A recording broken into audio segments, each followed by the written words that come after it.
Sí, bueno, se oye hasta allá. Díganme, ¿todo bien? Gloria a Dios. Gracias, hermanos, por esta bendición que nos ha dado el Señor de nuevamente estar aquí con ustedes compartiendo su palabra y pues de veras, como dijo mi hermano Alfredo, oren por mí o oren por mi familia, porque el enemigo va a estar fuerte con los ataques.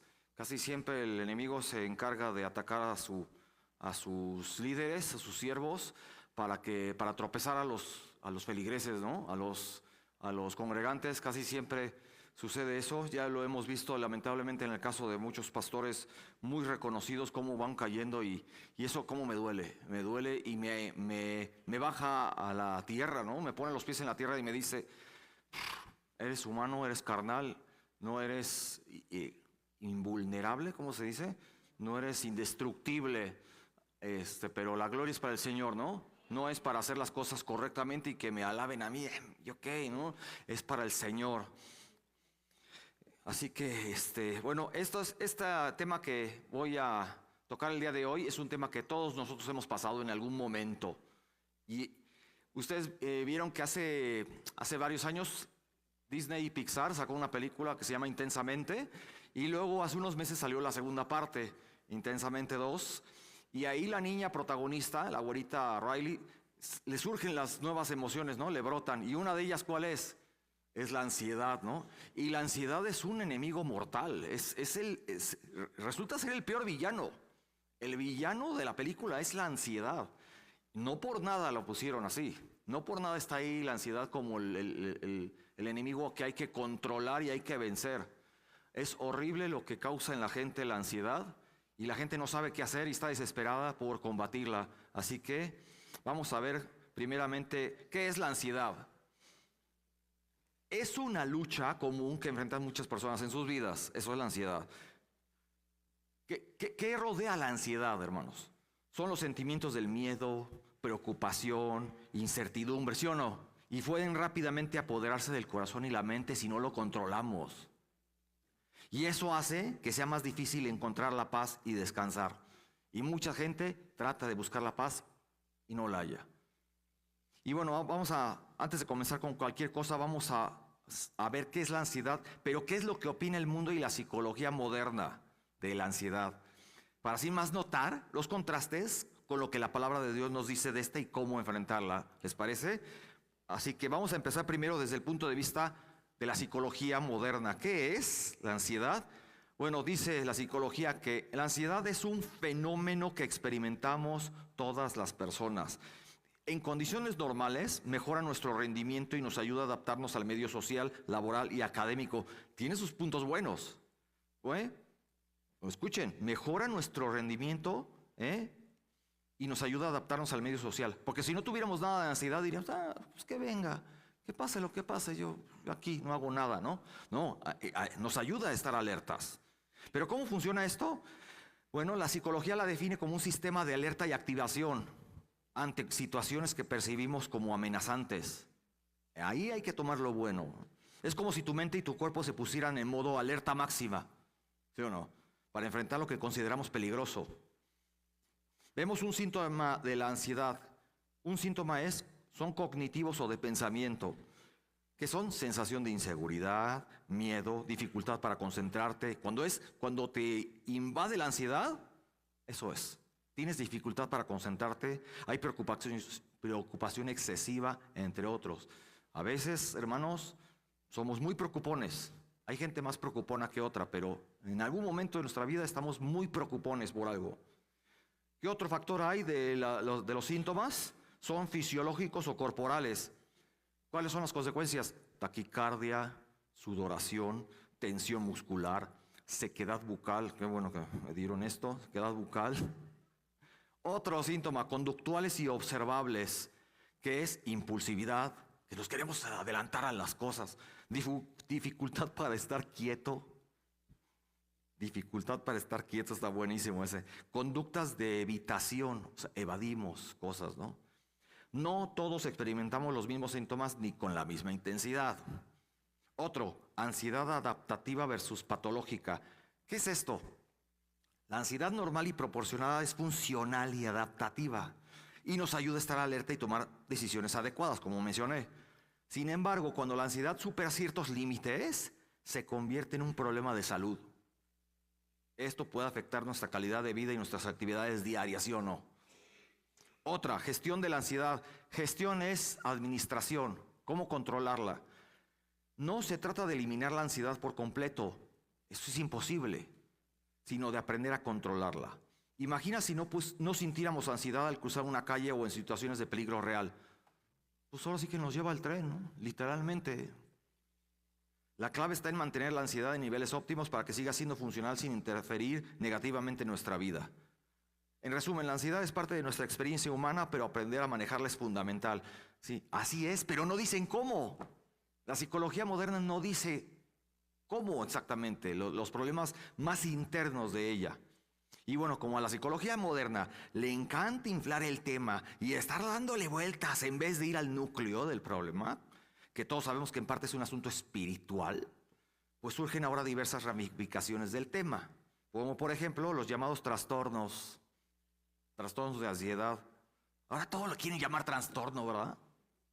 Bueno, ¿y qué son? Según los psicólogos, son afecciones mentales comunes que afectan a muchas personas en todo el mundo. Vamos a explorarlos más a detalle. ¿Cuáles son? Trastorno de ansiedad generalizada. Eso es uno. Trastorno de ansiedad generalizada. ¿Qué es? Bueno, en este trastorno las personas experimentan una preocupación excesiva y persistente sobre diversas situaciones o eventos.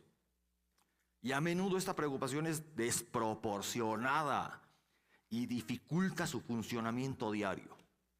Los síntomas que incluyen inquietud, fatiga. Muchas veces nosotros estamos bien fatigados porque la ansiedad nos consumió todo el día.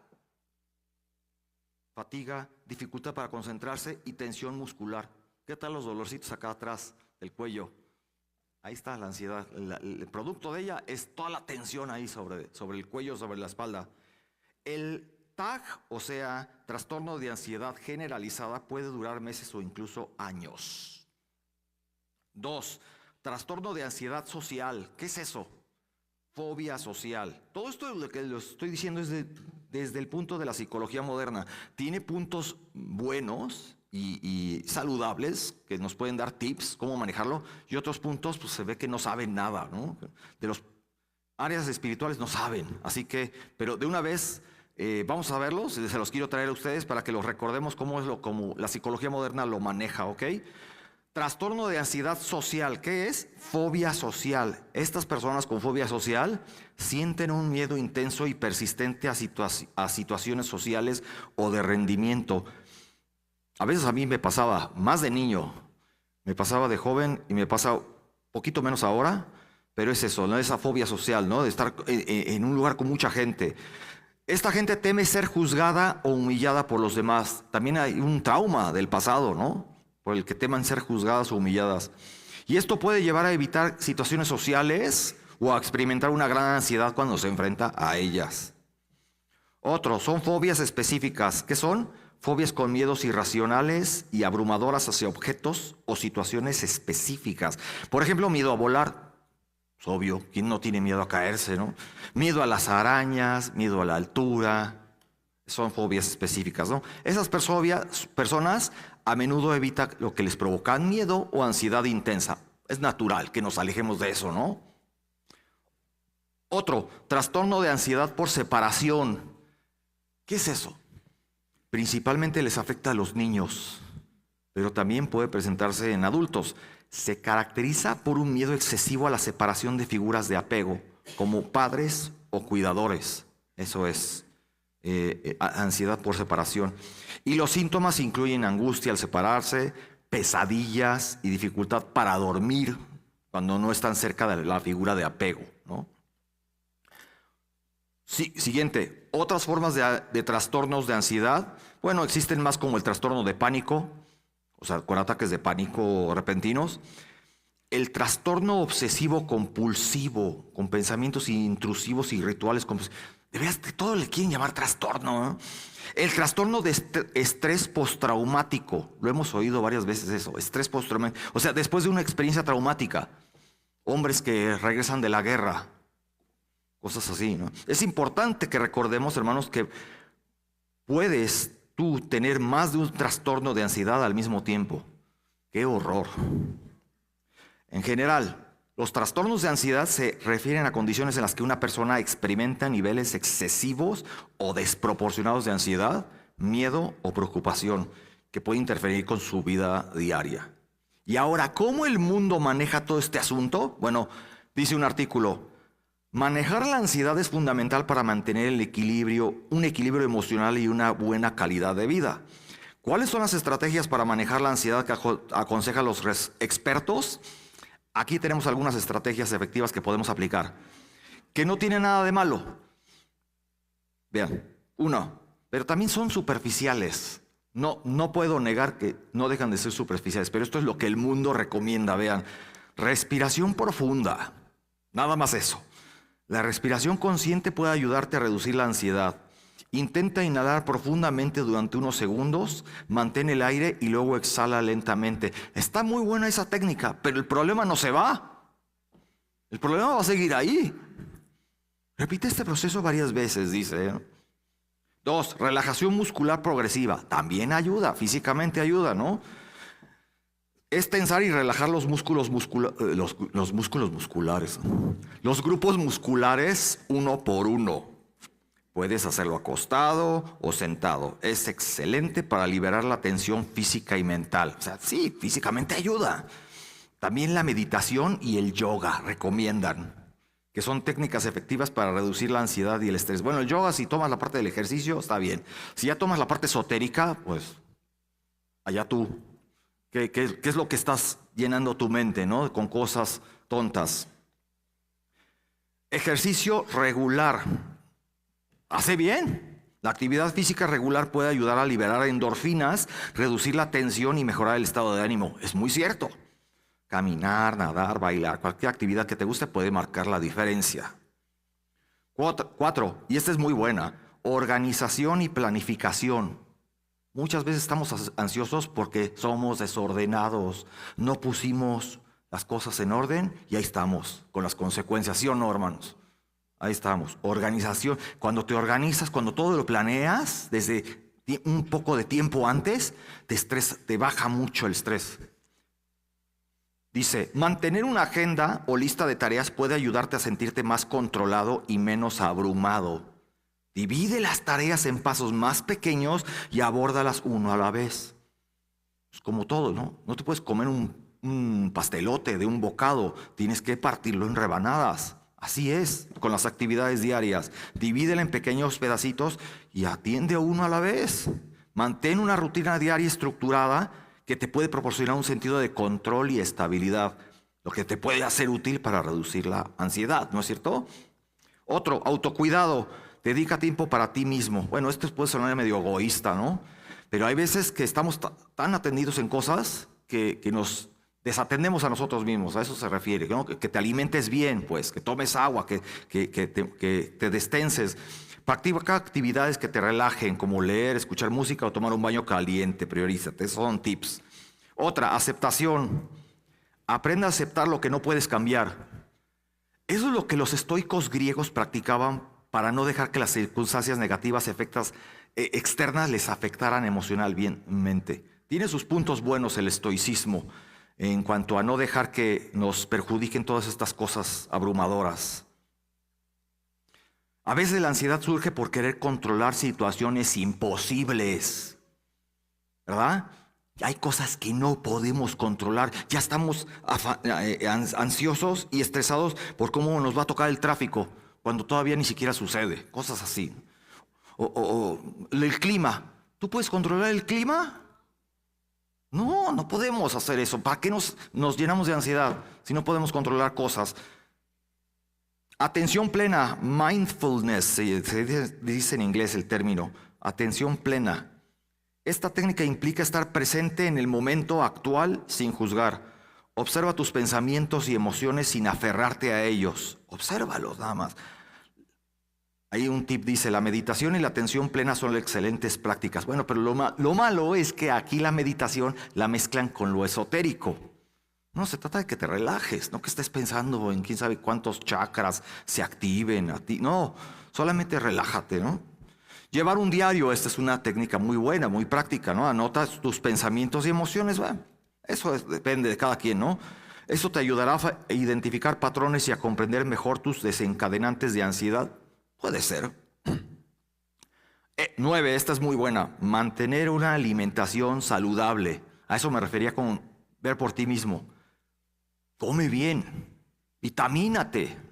Consumir una dieta equilibrada y nutritiva puede tener un impacto positivo en tu estado de ánimo y en la reducción de ansiedad. Todas las vitaminas del complejo B, hermanos, son para el estrés, son para el sistema nervioso. Ayudan eso, mucho eso. 10, busca apoyo profesional. Ahí hay una arma de doble filo, ¿eh? Si la ansiedad interfiere significativamente en tu vida diaria, considera buscar ayuda de un profesional de la salud mental como un psicólogo o psiquiatra para recibir un tratamiento adecuado. Yo personalmente sí recomiendo el psiquiatra, pero el psicólogo luego te dice cosas que no. Muchas veces el psicólogo lo que hace, ¿qué es? Te manipula, te lleva a la autoconmiseración, a decirte que tú no tienes la culpa de nada y que los que tienen la culpa, ¿quiénes son? Tus padres o la sociedad, ¿no? Me enteré recientemente que hay psicólogos que ya están están alineados a la agenda para decirte, y sobre todo a los jovencitos que son los que más rápido caen, de que todo lo que tengas es un trastorno de género y que resulta que naciste en el sexo equivocado. Y ya te van llevando y manipulando para que te hagas el cambio de sexo, la operación transgénero. Hazme el favor. Qué casualidad, ¿no? Que ahorita. ¿Por qué hace 10 años no? Todo es puro manipuleo. No recomiendo a los psicólogos, a menos que estén comprobados que van a ir al meollo del asunto, pero eso es imposible, hermano. Solamente la palabra de Dios va al meollo del asunto. Solamente en el Señor. Y ahorita lo vamos a ver. ¿Qué es lo que nos dicen los especialistas?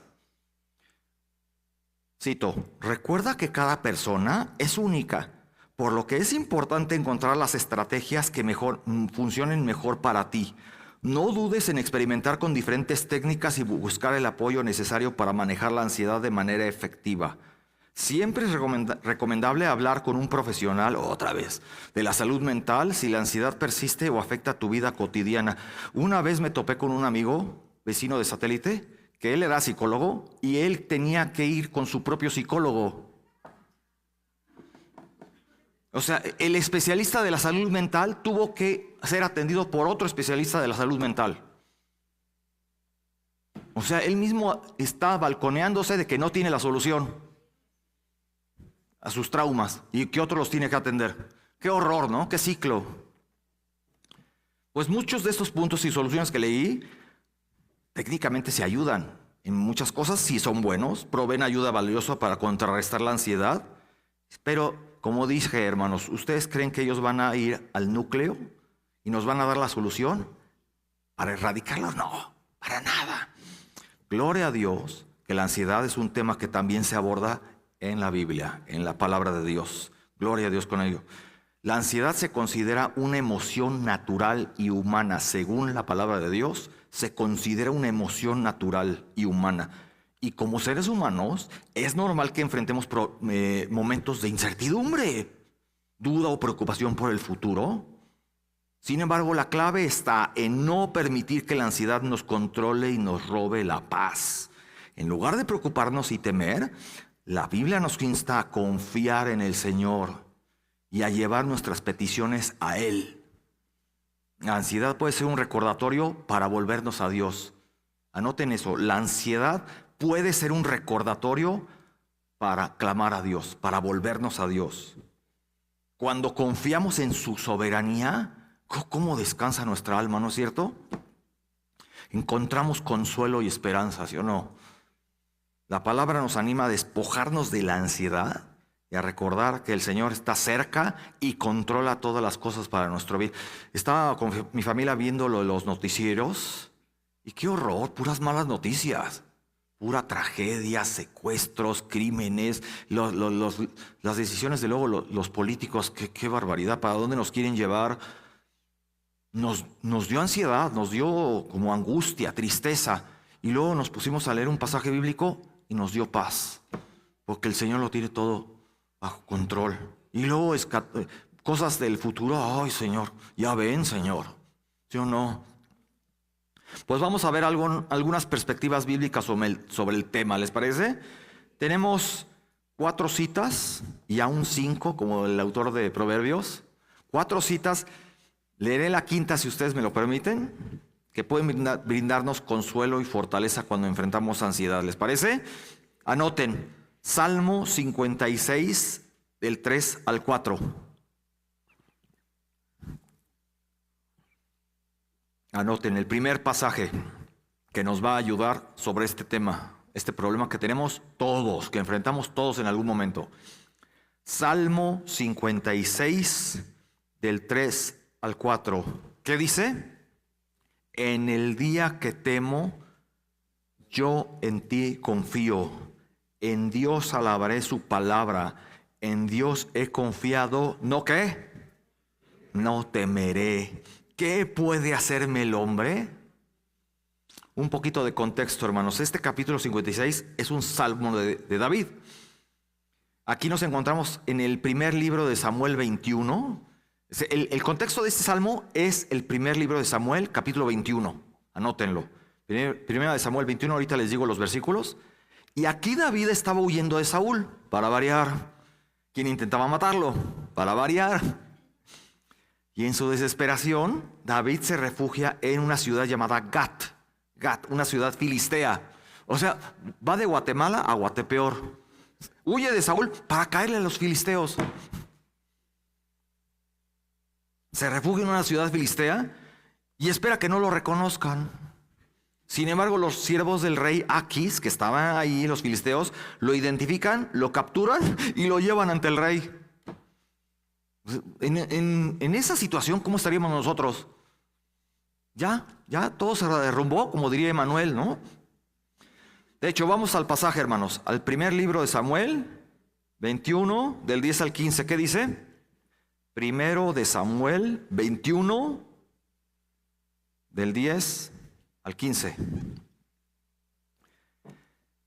Y levantándose David aquel día, huyó de la presencia de Saúl y se fue a Aquis, rey de Gat. ¿Ya vieron? Ahí está el rey de Gat. Gat, la ciudad filistea. Y los siervos de Aquis le dijeron, ¿no es este David el rey de la tierra? ¿No es este de quien cantaban en las danzas diciendo, hirió Saúl a sus 1000 y David a sus 10,000? Y David puso en su corazón estas palabras y tuvo gran temor de Aquis, rey de Gat, y cambió su manera de comportarse delante de ellos, y se fingió loco entre ellos, y escribía en las portadas de las puertas, y dejaba correr la saliva por su barba. Y dijo Aquis a sus siervos, he aquí, ¿veis que este hombre es demente? ¿Por qué me lo habéis traído a mí? ¿Acaso me faltan locos? Ya estaba dando a entender qué tipo de gente tenía en la ciudad, ¿no? ¿Acaso me faltan locos para que hayáis traído a este que hiciese de loco delante de mí? ¿Había de entrar este en mi casa? O sea, David temiendo por su vida, finge estar loco para evitar ser ejecutado y finalmente es liberado. En la cultura de la época, ser capturado por los enemigos era una situación extremadamente peligrosa y aparte era humillante. Humillante.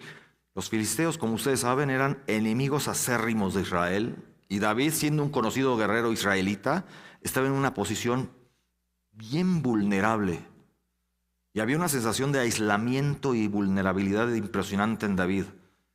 Por tanto, después de conocer un poquito el contexto y el trasfondo histórico, hermanos, ¿ven cómo este salmo adquiere otra dimensión y le da más sentido? Hermanos, nos está revelando que la fe en Dios es la respuesta al miedo. Vean, en el día en que temo, yo en ti confío. A Dios alabaré su palabra. Aquí, Elohim, en el hebreo original, puede significar aquí, a través de Dios o con la ayuda de Dios alabaré su palabra. Con la ayuda de Dios alabaré su palabra. Esto es en esta frase, la palabra Elohim. En Dios he confiado, no temeré. ¿Qué puede hacerme el hombre? Que vaya que estaba en problemas, rodeado de puros enemigos. Pero mira, ¿Quién de nosotros puede decir eso si estamos rodeados de puro hostil? En Dios he confiado, no temeré. ¿Qué puede hacerme el hombre? El hombre no es más que carne, débil y perecedero. En cambio, Dios es un espíritu infinito, todopoderoso y eterno, hermanos. ¿Ven cómo debe de cambiar nuestro enfoque? Y aquí David abre su corazón y nos deja ver su angustia, pero al mismo tiempo pone su confianza en el Señor durante todo este tiempo de peligro. ¿Cuánto daño puede hacernos la gente? ¿Cuánto daño? Puede causarnos dolor, sufrimiento, muerte, pero nadie nos puede robar nuestras almas. Nadie puede hacer eso, ni el futuro, ni nos puede robar el futuro más allá de esta vida. Así que, ¿por qué? ¿Por qué excedernos de ansiedad, no? ¿Cuánto daño podemos hacernos nosotros? Lo peor que podemos hacer es apartarnos de Dios. No hablo de dañarnos físicamente o de estresarnos y afectar nuestra salud. Lo peor que podemos hacer nosotros es apartarnos del Señor. Si somos de Él, Dios nos regresará al corral de maneras a veces bien dolorosas, pero necesarias. Y si no somos de Él, pues solo habremos definido nuestro corazón y solo nos dirigimos hacia la perdición. Pero Cristo dijo: no temáis a los que matan el cuerpo, mas el alma no pueden matar. No temamos al hombre. En su lugar debemos temer a Dios siempre. Segundo pasaje, hermanos. Proverbios 3 del 5 al 8. Proverbios 3 del 5 al 8. Este capítulo es bien conocido del Antiguo Testamento. Es uno de mis favoritos, de hecho. Nos muestran la importancia de creerle al Señor. Proverbios 3 del 5 al 8. La importancia de seguir sus mandamientos, de buscar lo correcto, de vivir una vida justa y también, hermanos, aceptar la disciplina divina. Hay que aceptarla. Déjate llevar. Solo así vamos a poder experimentar una vida plena y bendecida. Dice el autor, ¿quién fue? El rey Salomón. Para recibir la dirección de Dios debemos colocarlo a Él en el primer lugar de nuestra vida. Así que leamos Proverbios 3 del 5 al 8 que dice: fíate de Jehová de todo tu corazón y no te apoyes, ¿qué? En tu propia prudencia. Todo lo contrario a lo que el mundo te predica, ¿no? Confía en tu corazón, sigue tus instintos y no te apoyes en tu propia prudencia. Reconócelo en todos tus caminos y Él enderezará tus veredas. Tus veredas, o sea, tu estilo de vida, tu caminar diario. No seas sabio en tu propia opinión. Teme a Jehová. ¿Y qué? Y apártate del mal. Tan fácil. Pero ahí vamos hacia el mal, ¿no? Y luego, ¿por qué estoy ansioso? Teme a Jehová y apártate del mal. Ahí está la cura. Porque ¿qué? Será medicina tu cuerpo y refrigerio para tus huesos. Si todos los psicólogos dieran solamente el versículo 7, sería la solución a muchos problemas, pero no lo van a hacer nunca. Dicen que hay psicólogos cristianos. Ahí sí yo tengo mis reservas. No sé, no quiero opinar mal ni bien. Ojalá lo manejen con sabiduría y bíblicamente. Pero si tan solo los psicólogos dieran Proverbios 3, versículos 7 y 8, harían el cambio. Y aquí en estos versículos, ¿cómo se nos insta a reconocer que la sabiduría divina es superior a la nuestra? ¿Cómo que sigue tus instintos? Pues por eso está el mundo como está. Recuerden que la autosuficiencia y la autodependencia ha sido la ruina de la humanidad desde la caída de Adán. Ahí está todo el problema. La autosuficiencia y la autodependencia de Dios han sido la ruina. El gran pecado de la raza humana es su continuo esfuerzo por vivir independientemente de Dios. Es decir, estar sin Dios en el mundo. Pero hermanos, como creyentes tenemos un ancla en la verdad, ¿sí o no? Un ancla duradera, una fuente de consuelo también y de fortaleza que nunca cambia con los años. Como los psicólogos van cambiando su método, ¿no? Adecuándose a los tiempos modernos, ¿no?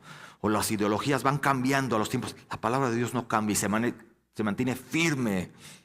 con el uso adecuado de las Escrituras, tenemos un bálsamo calmante para sanar corazones heridos.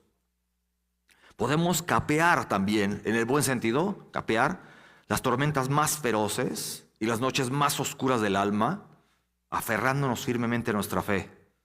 Pero debemos también dejar a un lado nuestro orgullo, creerle a Dios y obedecerle. Teme a Dios y apártate del mal, dice. Es en Dios, no en ti mismo, de quien se te ordena depender. Y eso va totalmente en contra del orgullo humano. El que confía en su propio corazón, ¿qué es? Según la palabra de Dios. Es un necio. Es un necio. Por eso solamente este proverbio es tan precioso. No te apoyes en tu propia prudencia. Reconócelo en todos tus caminos y Él enderezará tus veredas. Ay, que me caí en una inmoralidad. Ay, caí en un vicio y no lo puedo dejar. Reconoce al Señor en tus caminos y Él va a enderezar tu forma de andar, tu estilo de vida. Y por lo tanto, tus niveles de ansiedad van a bajar. Toda la ansiedad muchas veces es consecuencia del pecado. Pero confía en el Señor, endereza tu vida y vas a ver cómo baja muchísimo la ansiedad. Tercer pasaje, hermanos. Mateo 11, del 28 al 30. Anótenlo. Mateo 11, del 28 al 30. Un poco de contexto. Aquí en este capítulo de Mateo se presentan varios eventos y enseñanzas de nuestro Señor Jesucristo. Y en este capítulo, aquí Jesús está en medio de su ministerio en Galilea. Y Juan el Bautista, quien está encarcelado, ¿recuerdan que lo encarcelaron por confrontar a un Herodes o un sobrino? Envía a sus discípulos a preguntar, Juan el Bautista envía a sus discípulos a preguntar a Jesús si Él es el Mesías esperado, ¿no? ¿Recuerdan? Y Jesús responde señalando todas las obras milagrosas que ha realizado y que cumplen las profecías del Antiguo Testamento, ¿no? Luego Jesús habla sobre Juan el Bautista, elogia su ministerio, ¿no? Que no se ha levantado otro profeta más grande que él. Lo compara con la generación actual también. Compara a Juan con la generación actual que no acepta ni a Juan ni a Jesús mismo. Y finalmente el Señor ofrece una invitación a todos los que están agotados para que encuentren descanso en Él. Así que leamos Mateo 11 del 28 al 30. ¿Qué dice? Venid a mí todos los que estáis trabajados y cargados, y yo os haré descansar. Vean, cuando Jesús dice, y yo os haré descansar, estaba ofreciendo un alivio espiritual y emocional también, como lo que conlleva, espiritual y emocional, a aquellos que estaban agobiados por las cargas de la vida y la ley. Recuerden el contexto, hermanos. En su época, aparte de ser algo espiritual, era algo revolucionario del Señor Jesús.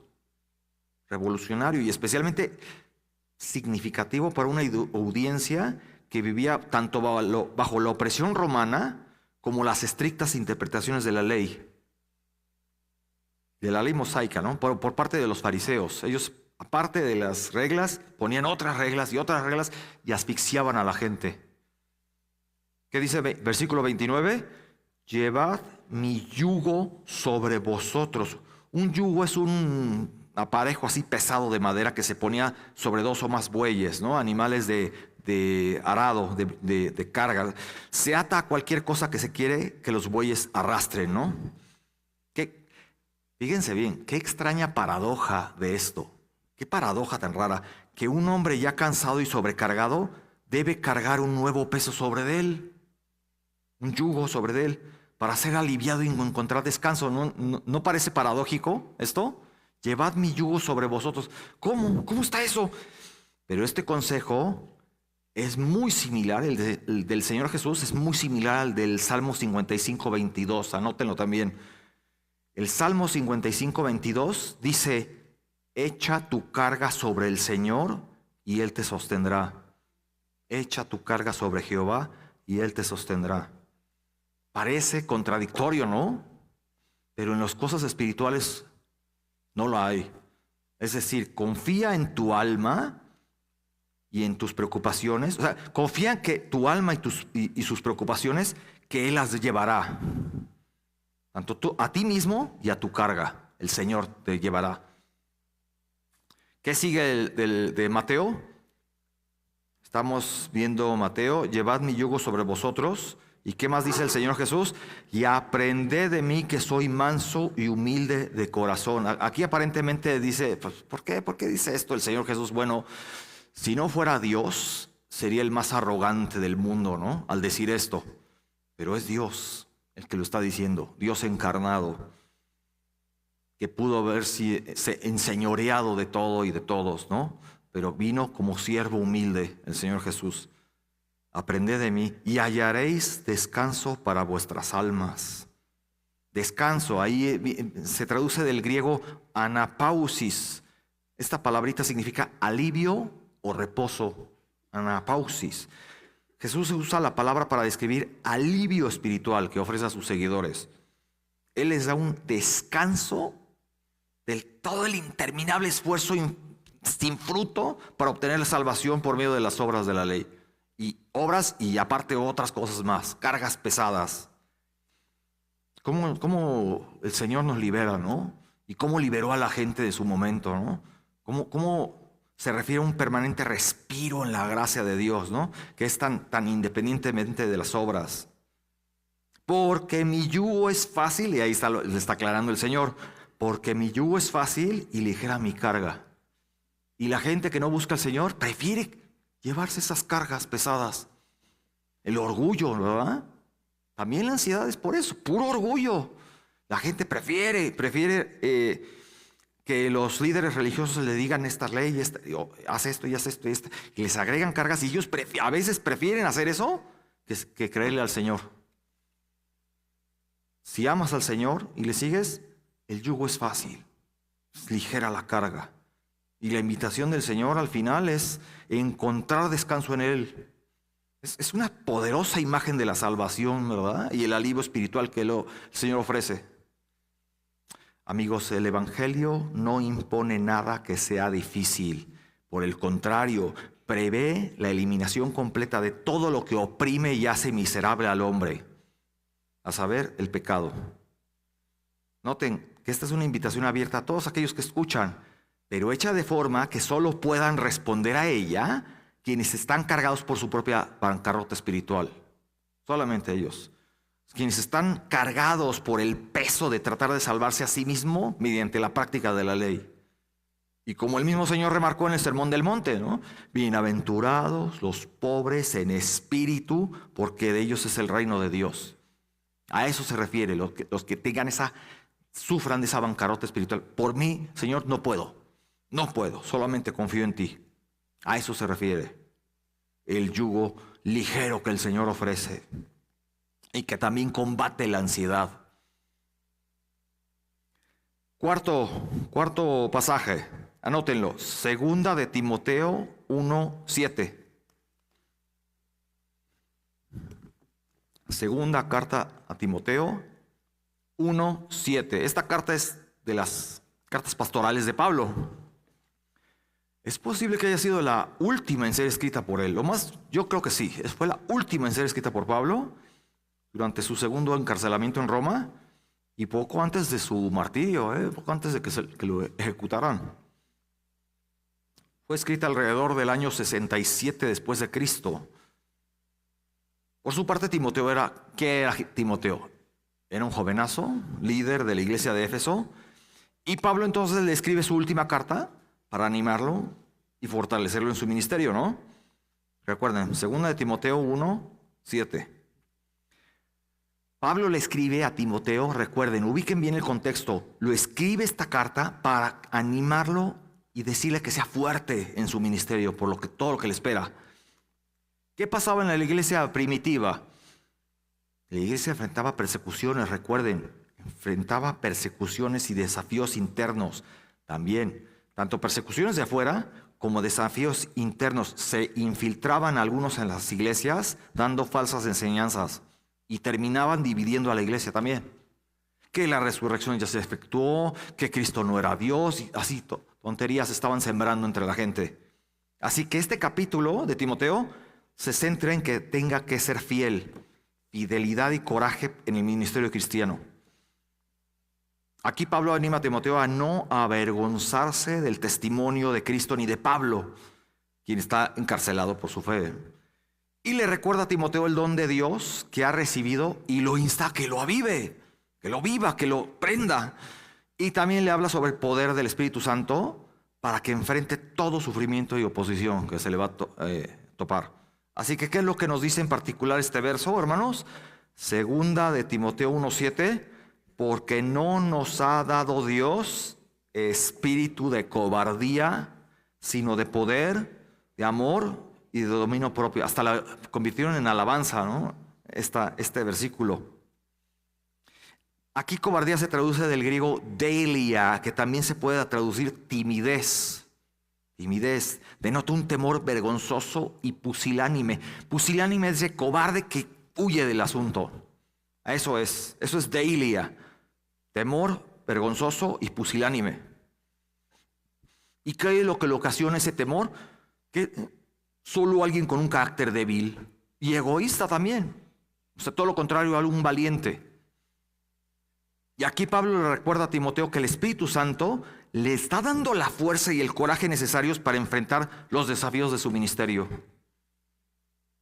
Todo eso debe de enfrentar en lugar de ceder al miedo o a la timidez y a echarse para atrás.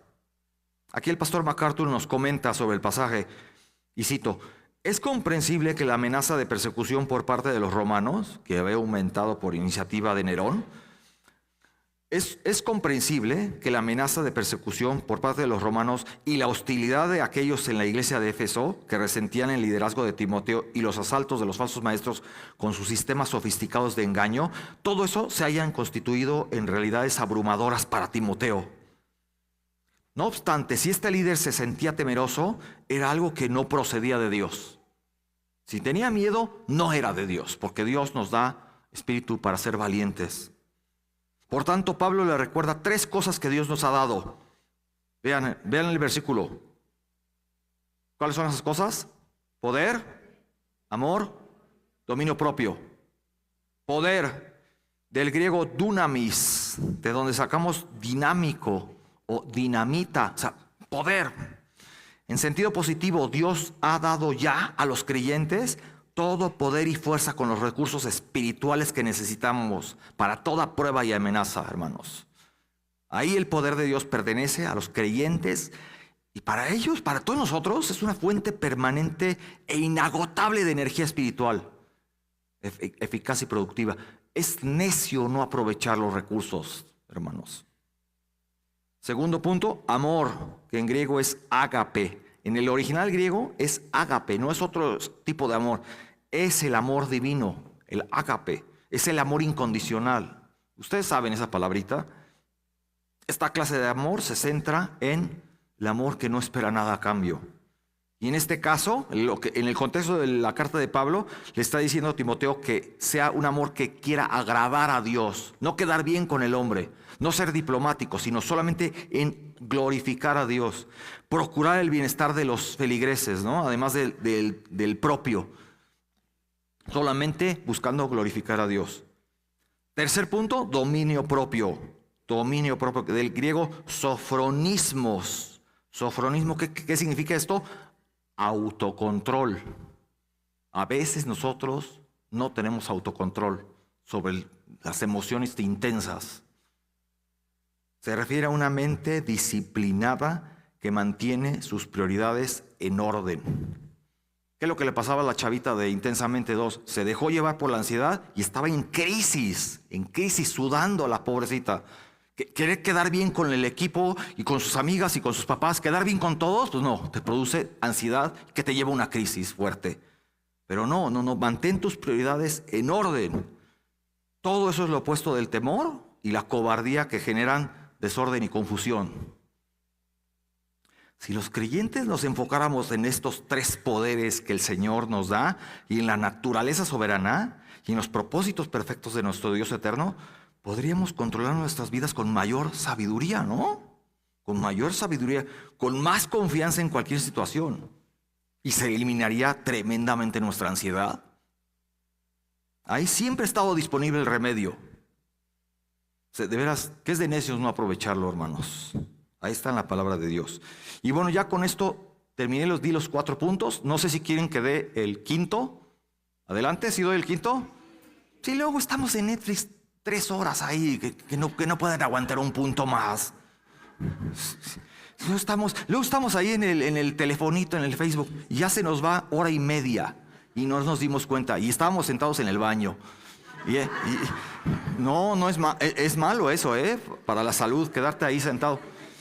Y ahí se nos van las horas, que no pueden aguantar un punto más. Claro que sí, caramba. Último, Primera de Pedro 5:7. Ay, mi respiración, ¿cómo se oye? Primera de Pedro 5:7. Esta primera carta de Pedro, como algunos de ustedes lo saben, fue escrita a todos los cristianos que sufrieron persecución también. Todos los cristianos dispersos en varias regiones del Asia Menor, lo que ahorita conocemos como Turquía. Todos ellos estaban enfrentando persecuciones y sufrimientos por su fe, y gloria a Dios por ellos, ¿no? Que ahorita todos esos hermanos están en la presencia de Dios, los que dieron su vida y no negaron la fe. Eso fue lo más importante, no que salvaran el pellejo, sino que no negaron la fe.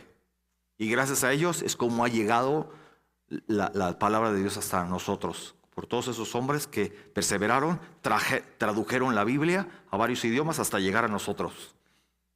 Y Pedro, uno de los apóstoles de Jesús, escribe precisamente para animar y exhortar a estos creyentes a que se mantengan firmes en su fe, ¿no? Y a vivir de manera santa en medio de las pruebas. Porque a veces en medio de la crisis se nos sale la carnota, ¿sí o no?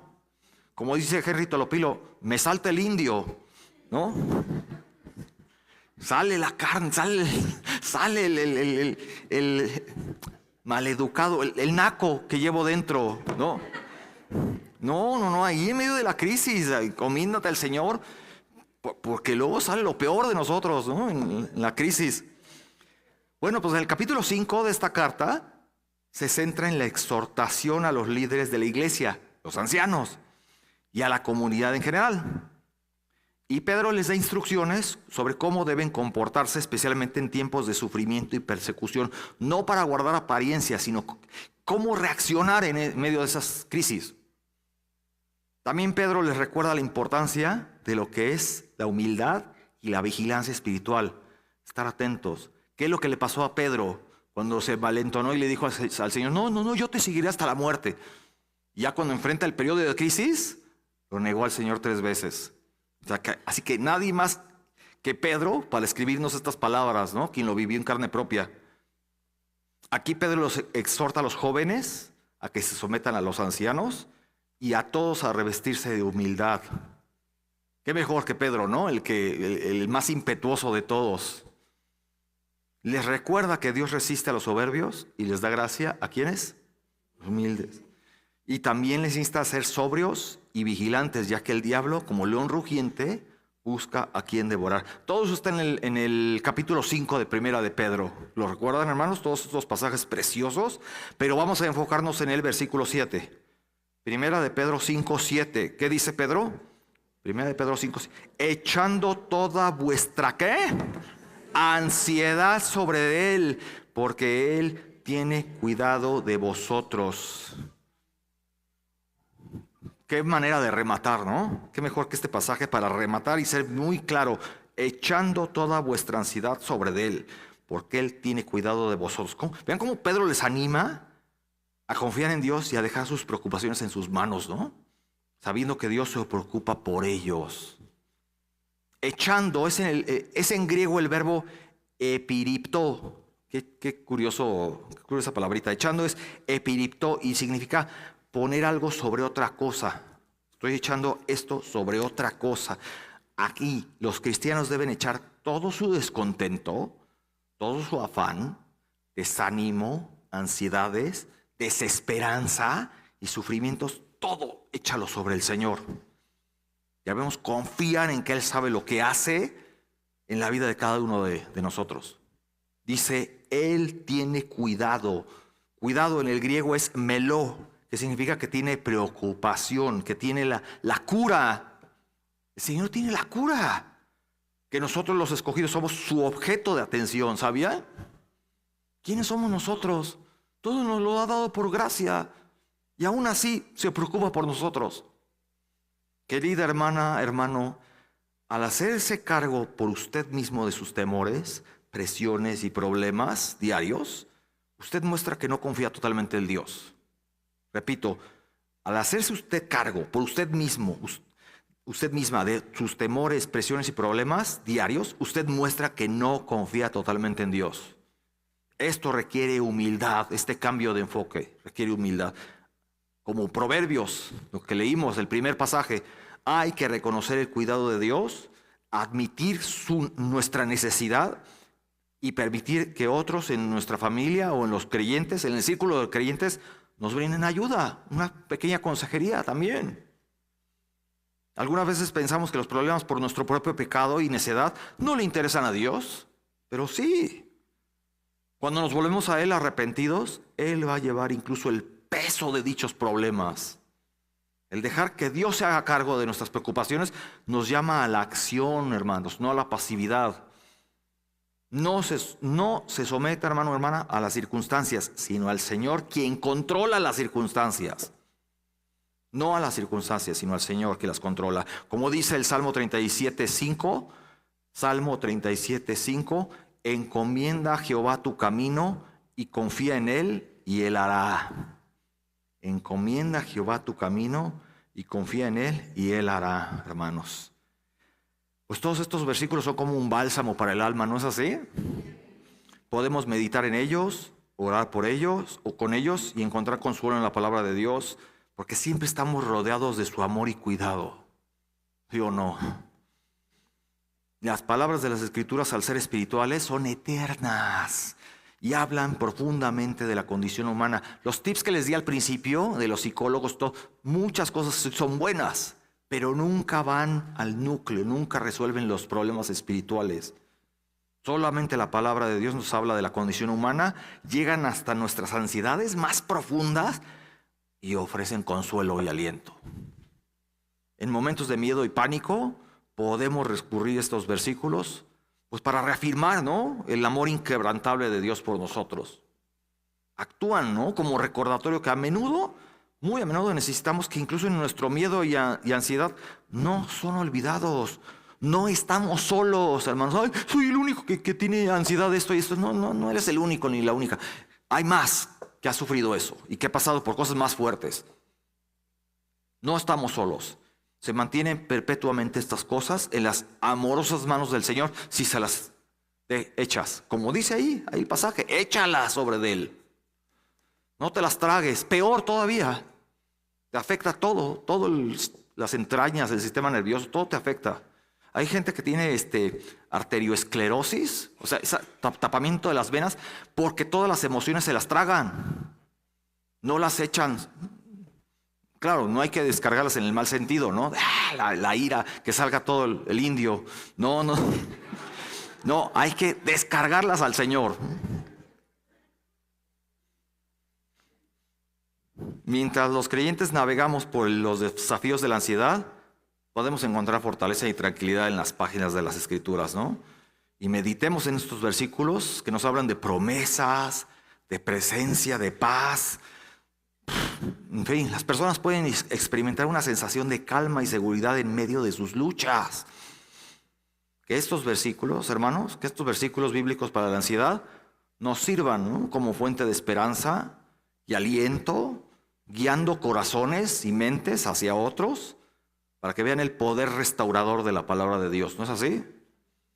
Cuando nos enfrentamos a pensamientos ansiosos, es fundamental recordar que no estamos solos, como ya mencioné, no estamos solos en nuestras luchas, ¿no?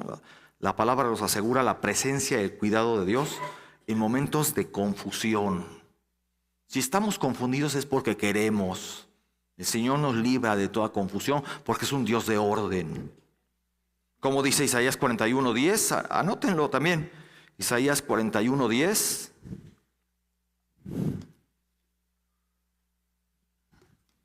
El Señor promete esto: no temas porque yo estoy contigo. No desmayes porque yo soy tu Dios. Yo te fortaleceré, sí, te ayudaré, sí, te sostendré con la diestra de mi justicia. Amén, ¿verdad? Pues, tiempos cuando viene la preocupación y temor, permitamos que estos versículos nos recuerden las promesas de Dios de paz, ¿no? De su protección, provisión. Confiemos en su amor inagotable y encontraremos consuelo, ¿no? Que su palabra trae, válgame, consuelo al alma ansiosa. En resumen, aunque la ansiedad es parte de nuestra experiencia humana, la palabra nos invita a confiar en el Señor y entregarle todas nuestras preocupaciones. Así que inclinemos el rostro para agradecerle al Señor.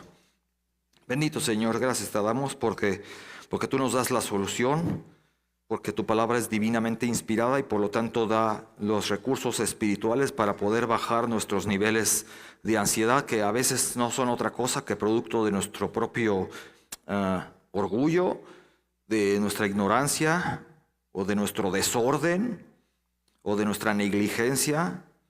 Y también, si son cosas que no podemos controlar, no vale la pena la ansiedad, porque pues es algo que no se puede medir, controlar. Solamente tú los controlas todos, Señor, así que solamente te pedimos sabiduría para enfrentarnos a las cosas que no se pueden controlar y estar preparado para las cosas que sí podemos controlar, porque tú nos has dado cerebro, mente, inteligencia para llevar a cabo nuestras rutinas de la vida diaria y prever, siempre prever, planear con anticipación, confiar en ti, en las cosas que están fuera de nuestro alcance, Señor. Gracias te damos por tu palabra y por estos pasajes tan preciosos. En nombre de Cristo Jesús. Amén. Muchas gracias, mis hermanos. Que Dios bendiga su palabra.